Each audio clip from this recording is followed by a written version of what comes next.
Republic of the Philippines, Negros Oriental State University. Republic Act number 9299, June 25, 2004. The College of Criminal Justice Education, Department of Criminology, Gihulngan City, Negros Oriental, 6214, Philippines. Vision, mission, goals, and corporate values of Negros Oriental State University. Vision: a dynamic, competitive, and globally responsive state university. The university shall provide excellent instruction, relevant and responsive research, extension services, and quality assured production through competent and highly motivated human capital. Vision, mission, goals. Negros Oriental State University strives to advance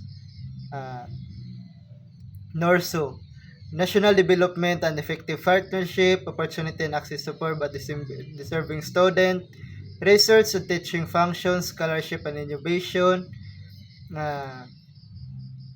unity and diversity of culture.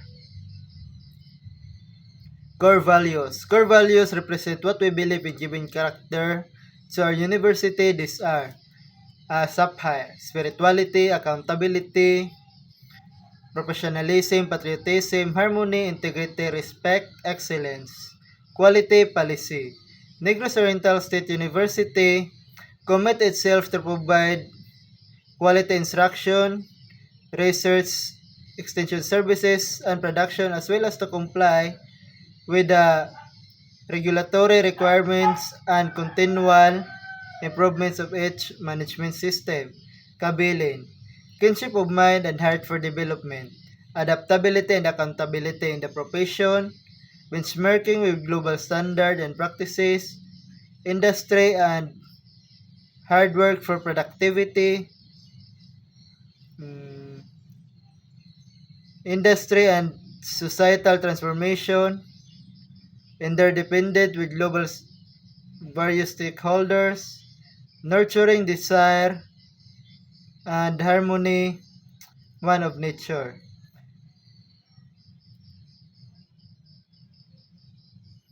Criminology Education, Vision, Mission, and Objectives. The College of Criminal Justice Education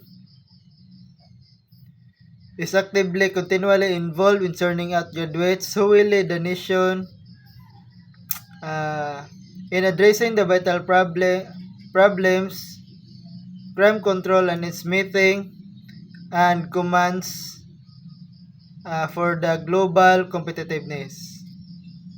Mission: the College of Criminal Justice Education program commits itself to provide the community with regulatory, profession, commitment, and morally upright graduates who can deliver efficient and effective service in the field of criminology. Objectives: the pursuant the above stated mission, the Department of Criminology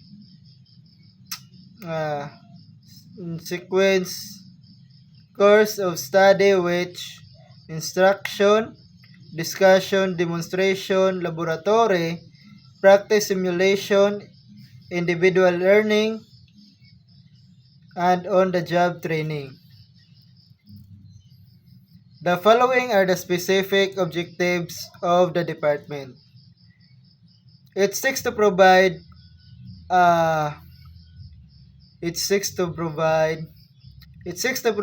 vast opportunity, guided experience whereby the students learn knowledge and acquire the skills essential to the practice of criminology.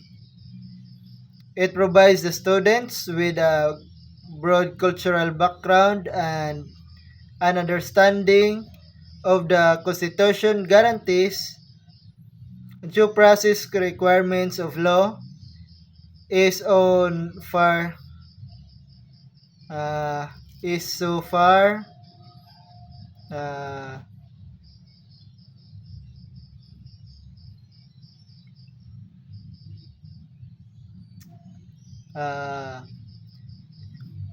effect totally administration of justice.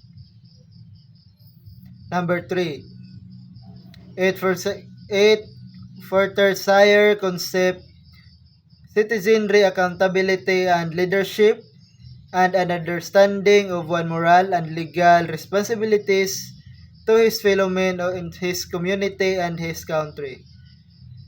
Uh,